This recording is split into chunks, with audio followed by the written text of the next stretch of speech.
ಬಾಗಲಕೋಟೆ ಜಿಲ್ಲೆಯಲ್ಲಿ ಮತ್ತೆ IT raid ನಡೆದಿದೆ. ಮುಧೋಳ ಕಾಂಗ್ರೆಸ್ ಅಭ್ಯರ್ಥಿ ಸತೀಶ್ ಬಂಡಿವಡ್ಡರ್ ಮನೆ ಹಾಗೂ ದಿ ಪಾರ್ಕ್ ರೆಸಾರ್ಟ್ ಮೇಲೆ ಆದಾಯ ತೆರಿಗೆ ಅಧಿಕಾರಿಗಳು ರೇಡ್ ಮಾಡಿದ್ದಾರೆ. ಸತತ 2 ಗಂಟೆಗಳಿಂದ ದಾಖಲೆಗಳ ತಪಾಸಣೆ ನಡೆಸ್ತಾ ಇದ್ದಾರೆ.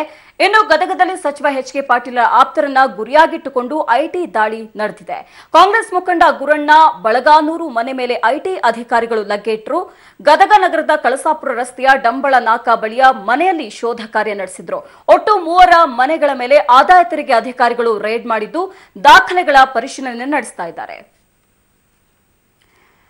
ಬಾಗಲಕೋಟೆ ಜಿಲ್ಲೆಯಲ್ಲಿ ಮತ್ತೆ ಐಟಿ ಅಧಿಕಾರಿಗಳು ತಮ್ಮ ದಾಳಿಯನ್ನ ಮುಂದುವರೆಸಿದ್ದಾರೆ. ಇದೀಗ ದಾಖಲೆಗಳ ಪರಿಶೀಲನೆಯಲ್ಲಿ ಐಟಿ ಅಧಿಕಾರಿಗಳು ತೊಡಗಿಕೊಂಡಿದ್ದಾರೆ ಅನ್ನೋದಾಗಿ ಮಾಹಿತಿ ಲಭ್ಯ ಆಗಿದೆ.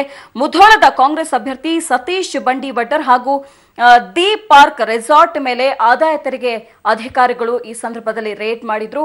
ಹಾಗೆ ಪ್ರಮುಖವಾಗಿ ಇನ್ನು ಗದಗದಲ್ಲಿ ಸಚಿವ ಎಚ್.ಕೆ. ಪಾಟೀಲರ ಆಪ್ತರನ್ನ ಟಾರ್ಗೆಟ್ ಮಾಡಿಕೊಂಡು ಕೂಡ ಐಟಿ ದಾಳಿ ಆಗಿದೆ ಅನ್ನೋದಾಗಿ ಮಾಹಿತಿ ಲಭ್ಯ ಆಗಿದೆ.